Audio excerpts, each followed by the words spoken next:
Մոսկվան աննախադեպ խստացնում է Հայաստանի հասցեին հնչող նախազգուշացումները։ Ռուսաստանի արտգործնախարար Սերգեյ Լավրովը հայտարարել է, որ Արևմուտքը փորձում է Երևանին ներքաշել սխալ տրամաբանության մեջ, նպատակ ունենալով նրան պոկել Ռուսաստանից, ինչպես դա արվեց Ուկրաինայի և Մոլդովայի դեպքում։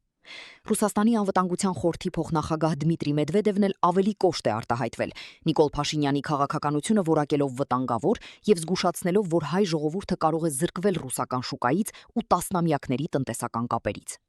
Մեդվեդևը հատուկ շեշտել է գազի գնի եռակի թանկացման ռիսկը, հորդորելով վարչապետին հարցնել քաղաքացիներին, արդյոք նրանք պատրաստ են վճարել այդ գինը։ Մինչ Մոսկվան պահանջում է հստակ կողմնորոշվել նախքան մայիսի 29-ի Աստանայի գագաթնաժողովը, Երևանը վստահեցնում է, որ ԵԱՏՄ-ն լքելու պաշտոնական հայտ դեռևս չի ներկայացրել։ Մենք մեր ինքնիշխան որոշումներն ենք կայացնում